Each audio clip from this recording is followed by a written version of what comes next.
Hello my dear learners, welcome to IAS short shot. मेरा नाम है मयूरी भागवानी और आज की डेट है 22 जनवरी। 22 जनवरी के द हिंदू न्यूज़पेपर में जितने भी इम्पोर्टेंट आर्टिकल्स आए हैं आपके यूपीएससी एग्जाम के पर्सपेक्टिव से इम्पोर्टेंट है। जितने भी करंट अफेयर्स आज के डेट पे वो सब एनालाइज करेंगे आज के इस द हिंदू न्यूज़पेपर एनालिसिस में। और आज का जो पहला मुद्दा हम डिस्कस करने वाले जो बड़ा मुद्दा है that is a proud moment for Assam.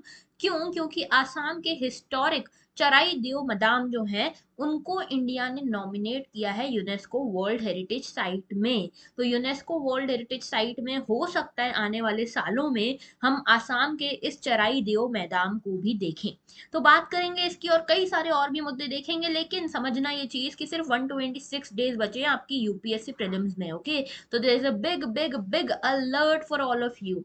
And आपकी इसी तैयारी में आपकी मदद करने के लिए हम आपके लिए लेकर आए हैं एक रेवोल्यूशनरी प्रोग्राम जिसका नाम है लक्ष्य प्रोग्राम। और इस लक्ष्य प्रोग्राम के अंदर आपको मिलेगा करंट अफेयर्स का targeted coverage through video lectures and साथ में डेली करंट अफेयर्स क्विज।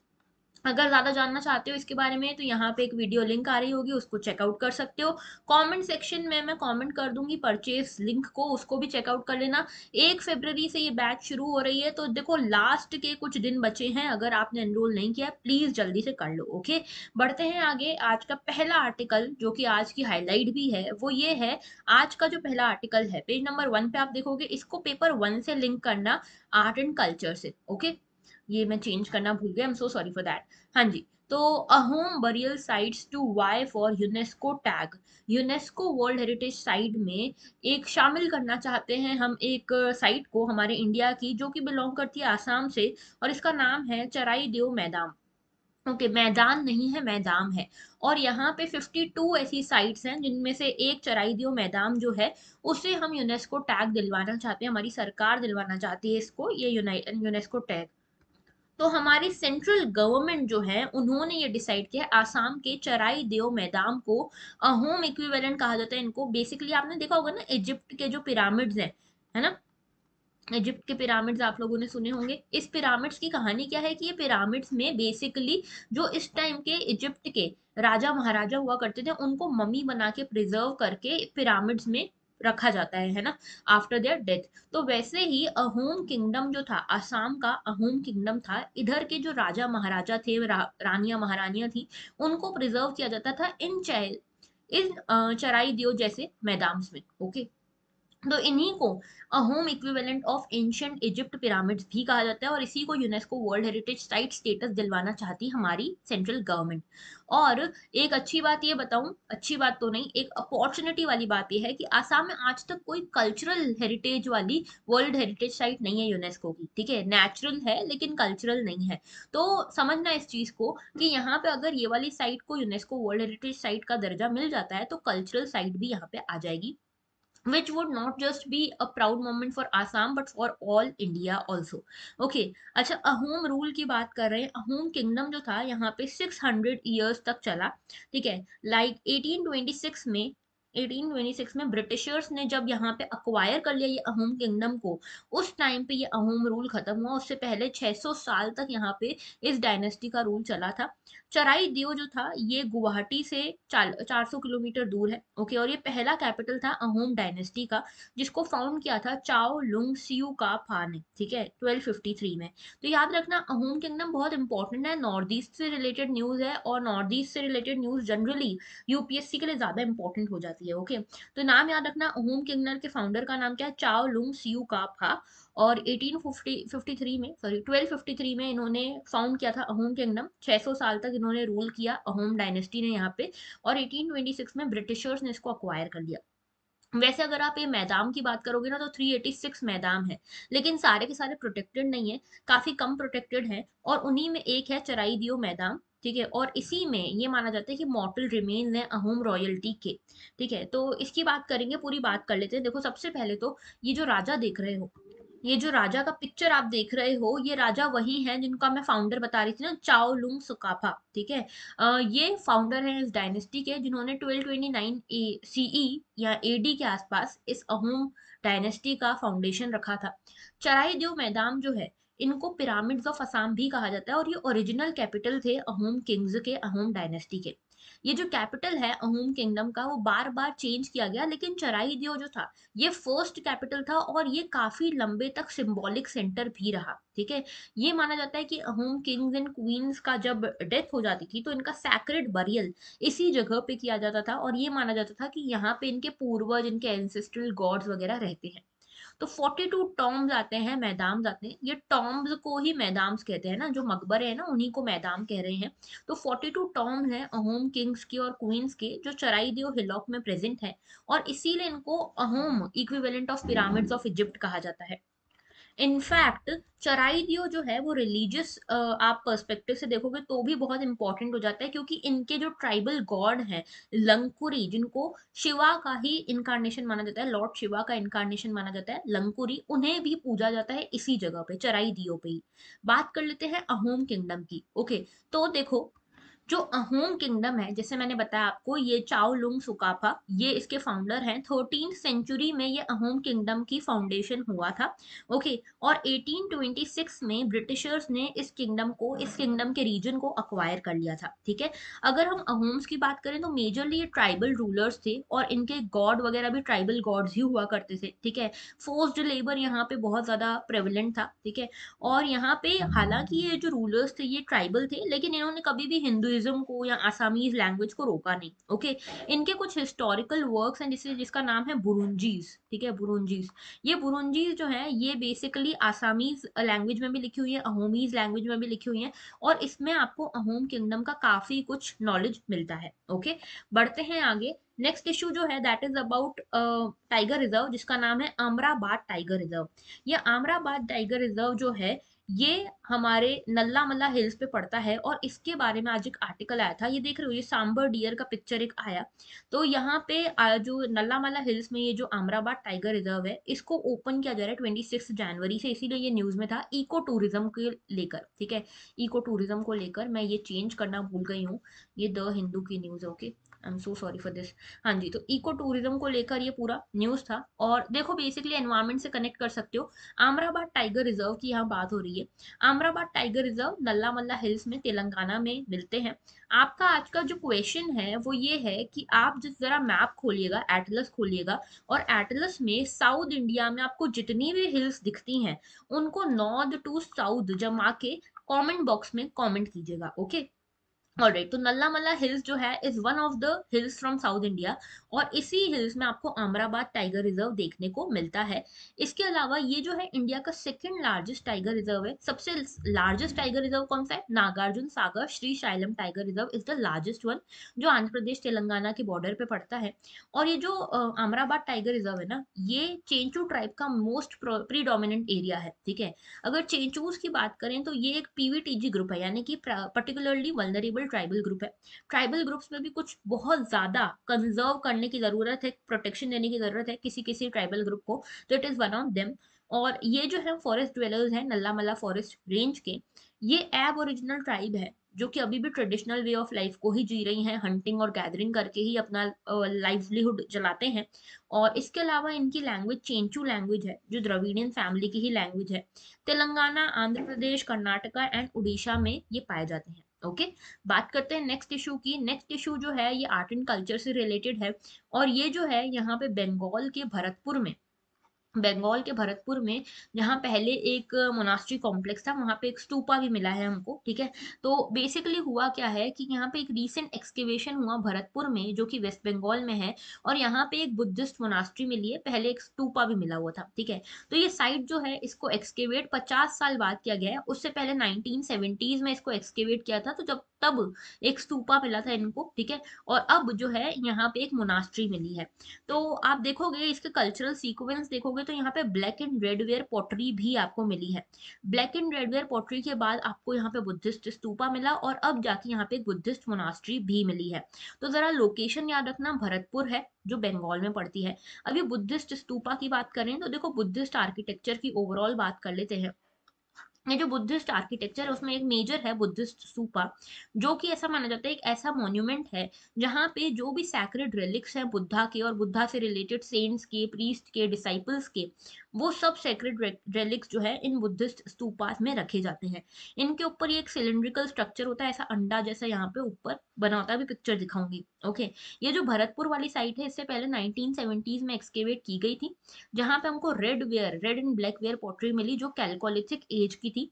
उसके बाद आता है Buddhist structure, Buddhist stupa. Okay, तो बात कर लेते हैं बुद्धिस्ट आर्किटेक्चर की। तो देखिए बुद्धिस्ट आर्किटेक्चर जो था वो कुछ इस तरह का था, जैसे आप देखोगे कि आप 6th सेंचुरी बीसी से बुद्धिज्म का राइज देखते हो और तब से लेके बुद्धिस्ट आर्किटेक्चर चल ही रहा है। जैसे आपने बहुत फेमस सुनी होंगी एलोरा केव्स जो महाराष्ट्र में है, वहां पे आपको बहुत ही सुंदर सा बुद्धिस्ट आर्किटेक्चर देखने को मिलता है। इसके अलावा बोध गया में आपको काफी अच्छा यहाँ पे बुद्धिस्ट आर्किटेक्चर देखने को मिलता है। कुछ अगर एग्जांपल्स दूं तो मैं आपको महाबोधि टेम्पल है, ठीक है, महाबोधि टेम्पल है एक बोध गया में। इसके अलावा नालंदा यूनिवर्सिटी है बिहार में, ठीक है, ये भी बुद्धिस्ट आर्किटेक्चर का ही टाइप है, पार्ट है। ओके, स्तूपा, ये देखो इस तरह के स्तूपास आपको मिलते हैं। ये स्तूपास कैसे होते हैं, ये जैसे यहाँ पे देख रहे हो, ये जो सिलिंड्रिकल पार्ट आपको दिख रहा है डोम जैसा, इसको अंडा कहते हैं। ऊपर यहाँ पे ये जो है इसको छत्र कहते हैं, और यहाँ पे छत्र के साथ यहाँ पे देख रहे हो ये आपकी एंट्री गेट्स है। ये जो है यहाँ पे आपको एक एम्बुलेटरी पाथ मिलता है, प्रदक्षिणा पथ बोलते हैं इसको, ठीक है, प्रदक्षिणा पथ। इसके अलावा जो रेलिंग है इनको वेदिका कहते हैं और मेधी कहते हैं, ठीक है, वेदिका और मेधी कहते हैं। ठीक है, इसके आपको मैं अगर आपको कुछ टाइप्स बताऊं ना, तो पहला तो आपको मिलता है सांची स्तूपा, ठीक है, जो मध्य प्रदेश में मौर्यन रूलर्स ने बनवाया था। उसके अलावा बरहुत स्तूपा है जो अगेन मध्य प्रदेश में है। अमरावती स्तूपा है। तो बहुत सारे फेमस स्तूपास हैं। लार्जेस्ट स्तूपा कौन सा है, देखो लार्जेस्ट स्तूपा है केसरिया स्तूपा, ठीक है, केसरिया स्तूपा जो बिहार में है। बिहार का केसरिया स्तूपा लार्जेस्ट है, और सबसे पुराना ये वाला है सांची स्तूपा ऑफ मध्य प्रदेश। ओके, ये याद रखना, बहुत ज्यादा इंपॉर्टेंट हो जाता है ये। ओके, नेक्स्ट बात कर रहे हैं तो देखो ये जो है ना, ये दिख रहा है आपको, ये है विहार्स। ये विहार्स क्या है, ये मोनास्ट्रीज हैं जहाँ पे जो बुद्धिस्ट डिसाइपल्स हैं, बुद्धिस्ट सेंट हैं, वो रहा करते थे, ठीक है। तो ये विहार्स जो है ये ड्वेलिंग प्लेस है इन बुद्धिस्ट डिसाइपल्स की, मॉन्क्स की। ओके, तो ये यहाँ पे रहते थे, और यहाँ पे भी इनको प्रॉपर कोड वगैरह फॉलो करना पड़ता था, रूल्स रेगुलेशंस फॉलो करने होते थे। तो कुछ एग्जांपल्स बताऊं विहार्स के, तो जैसे अजंता केव्स में आपको इस तरह के विहार्स देखने को मिलते हैं। कार्ली केव्स हैं, वहां पे आपको ऐसे विहार देखने को मिलेंगे। कन्हेरी केव्स हैं, वहां पे भी ऐसे देखने को मिलेंगे। उसके बाद ये देख रहे हो, ये है चैत्या। चैत्या बेसिकली एक तरह का प्रेयर हॉल होता है for the Buddhist Monks. Okay, prayer hall समझ लो, श्राइन समझ लो, टेम्पल समझ लो। तो आप देखोगे शुरुआत में जो ये बने थे ना चैत्या, ये रॉक कट आर्किटेक्चर से बने थे, मतलब रॉक्स को काट के इस तरह के चैत्य बनाए गए थे। ओके, और यहाँ पे अगर मैं आपको फेमस एग्जांपल बताऊं तो एक कार्ले केव्स आते हैं। कार्ले केव्स में काफी बड़ा से ऐसे चैत्यास बने हुए हैं, ठीक है। This this was majorly about the Buddhist architecture, एक बार गो थ्रू जरूर करना बिफोर प्रीलिम्स। ओके, बढ़ते हैं नेक्स्ट इशू की तरफ, which is related to measle rubella. तो हेल्थ से रिलेटेड इशू है। इशू ये है कि भाई अभी ऐसा हो रहा है कि 2023 में एक नया टारगेट हमने अपने सामने रखा है। टारगेट ये रखा है कि हमको इस साल तक मीजल्स रुबेला को इंडिया से खत्म करना है, एलिमिनेट करना है। पहले यही टारगेट 2020 का था, और अब इसको 2023 करा गया था। 2020 से पहले भी हमने 2015 में भी सोचा था कि इसको एलिमिनेट कर देंगे। तो ऐसे ऐसे करके डिले होता जा रहा है, और इस साल तो कैसे भी करके खत्म करना ही है। क्यों खत्म करना है, क्योंकि अभी अक्टूबर में, रिसेंटली अक्टूबर 22 जो गया है उसमें मुंबई में काफी स्ट्रांगली फैल गया था ये मीजल रुबेला वायरस, और यहाँ पे लगभग 15 बच्चों की जान चली गई थी because of measles rubella, measles rubella virus. Okay, तो इसीलिए बहुत जरूरी हो गया इस आउटब्रेक को कंट्रोल करना। और यहाँ पे ये टारगेट क्रूशियल क्यों है, इसीलिए क्योंकि मीजल वायरस जो है ना वर्ल्ड का सबसे ज्यादा कॉन्टेजियस ह्यूमन वायरस में से है, और इसमें काफी लोगों की जान जाती है। मतलब अगर आप ग्लोबली देखोगे तो एक साल में 1 लाख लोगों की जान जाती है because of this measle rubella virus, जो कि वैक्सीन प्रिवेंटेबल है। ऐसा भी नहीं कि इसको प्रिवेंट नहीं किया जा सकता, प्रिवेंट किया जा सकता है, फिर भी यहाँ पे जाने जा रही हैं। तो आप देखते हो दोनों ही फीवर्स जो है मीजल रुबेला साथ में इसलिए लिया जाता है क्योंकि यहाँ पे मीजल और रुबेला एक जैसे ही दिखते हैं, बस मीजल्स वाला जो है ना वो ज्यादा खतरनाक है, हाई फर्टेलिटी रेट है इसका, और ये जनरली अडल्ट को होता है, जबकि रुबेला जो है ये जनरली छोटे बच्चे जो होते हैं, प्रेग्नेंट वुमेन जो है उनके थ्रू फीटस तक जाता है ये, ठीक है। तो ये मीजल रुबेला वायरस क्या है बात करूंगी। और टारगेट्स की बात करें तो इंडिया ने कई सारे प्रोग्राम्स चलाए हैं मीजल रुबेला वायरस के लिए। जैसे एक 2020 2010 से लेके 2013 के बीच में एक प्रोग्राम चलाया गया था, इम्यूनाइजेशन प्रोग्राम था। उसके बाद आया इंद्रधनुष प्रोग्राम, जो कि बहुत फेमस हुआ। इंद्रधनुष प्रोग्राम में कई सारी जो इस तरह के वायरसेस हैं और बैक्टीरिया हैं, उनके अगेंस्ट यहाँ पे वैक्सीन लेकर आए। तो 2017 से 2021 तक हमने एक नेशनल स्ट्रेटेजिक प्लान अपनाया फॉर मीजल रुबेला, और हमने यहाँ पे रुबेला कंटेनिंग वैक्सीन लॉन्च करी और इम्यूनाइजेशन प्रोग्राम को और स्ट्रॉन्ग किया, कैंपेन्स चलाए सो दैट इस प्रोग्राम से कोई भी मिस आउट ना हो सके। इस साल का टारगेट ये है कि 2023 में हम इसको खत्म कैसे करेंगे, ज़्यादा से ज़्यादा वैक्सीनेशन करवा के। इसमें मतलब फर्स्ट डोज तो लगभग सबको ही लगना चाहिए और सेकेंड डोज कम से कम 95% कवरेज करे, तब जाके ये जो डिसीज़ है हमारे देश से एलिमिनेट हो पाएगा। तो बात कर लेते हैं मीजल रुबेला की। मीजल्स जो है एक प्रिवेंटेबल और हाईली कॉन्टेजियस रेस्पिरेटरी डिसीज है। याद रखना, जब भी डिसीजेस की बात करेंगे सबसे पहले याद रखना कि वायरस के कारण होता है कि बैक्टीरिया के कारण। मीजल होता है वायरस के कारण, दूसरा ये कॉन्टेजियस है, तीसरा ये अफेक्ट करता है रेस्पिरेटरी आपके ऑर्गन्स को, रेस्पिरेटरी डिसीज है, और चौथा इसकी वैक्सीन अवेलेबल है, इसीलिए ये प्रिवेंटेबल भी है। ठीक है, तो ये इस तरह के क्वेश्चन भी आते हैं। इन्फेक्शन इसका होता है एयरबॉर्न वायरस के थ्रू, आप खांसते हो या छींकते हो, कफिंग या स्नीजिंग के कारण ये वायरस फैलता है, और ये वायरस रिमेन एक्टिव एक्टिव रहता है, कॉन्टेजियस रहता है 2 घंटे तक। इसकी कॉम्प्लिकेशन अगर हो जाती है, मतलब पहले तो सिम्टम्स आते हैं, सिम्टम इस तरह के जैसे ये स्किन पे रैशेज हो गए, फीवर हो गया, रनी नोज, कफ, रेड आई, सोर थ्रोट, ये सब जो है ये सब इसके फीचर्स हैं, ओके, सिम्टम्स हैं। और अगर ये कॉम्प्लिकेट हो जाते हैं ज़्यादा तो ब्लाइंडनेस तक जा सकती है बात, डायरिया, न्यूमोनिया और encephalitis. Encephalitis is basically a brain based disease, okay. तो यहाँ तक पहुँच सकती है ये सारी बातें। और स्पेशल रिस्क जो है वो प्रेग्नेंट वुमेन के लिए, क्योंकि यहाँ पे अगर प्रेग्नेंट वुमेन को ये मीजल्स हो जाता है तो उनका मिस कैरेज भी हो सकता है, इनफैक्ट डेथ्स भी हो सकती है मीजल्स के कारण, ओके। ऑलराइट, अगर आप मीजल्स और रुबेला में थोड़ा डिफरेंस समझना चाहो तो देखो, ये है measles. Measles basically respiratory disease है, रेस्पिरेटरी सिस्टम को अफेक्ट करता है और विटामिन ए की डिफिशियंसी से ज़्यादा होता है। कम्युनिकेबल डिसीज है, वायरल इन्फेक्शन है। जबकि रुबेला भी एक वायरल इन्फेक्शन है, लेकिन सबसे ज़्यादा अफेक्ट ये प्रेगनेंसी के दौरान करता है, और इसके कारण कॉन्जेनिटल रुबेला सिंड्रोम तक हो सकता है, जिसमें बर्थ डिफेक्ट्स हो सकते हैं कई सारे। पूरे वर्ल्ड में जितने भी इस तरह के कॉन्जेनिटल रुबेला सिंड्रोम्स हो रहे हैं उसमें से 1/3 अकेले इंडिया में हो रहे हैं, which is a big big concern, okay. तो यहाँ पे इसके बारे में आपको पता होना चाहिए।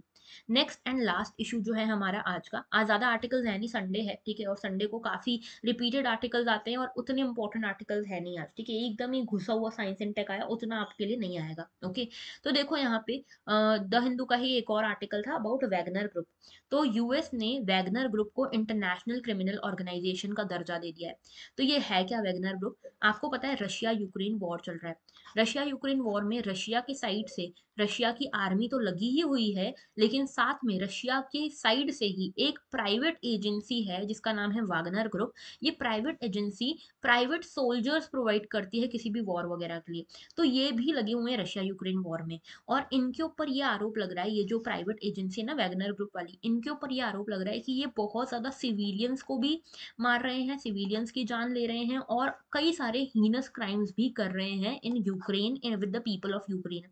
तो यूएस ने बोला है कि रशिया का ये जो वैगनर ग्रुप है ये ट्रांसनेशनल क्रिमिनल ऑर्गेनाइजेशन है, और इसी के थ्रू रशिया की ये जो प्राइवेट आर्मी फाइटिंग है उसके ऊपर कंट्रोल करने की कोशिश यूएसए की है।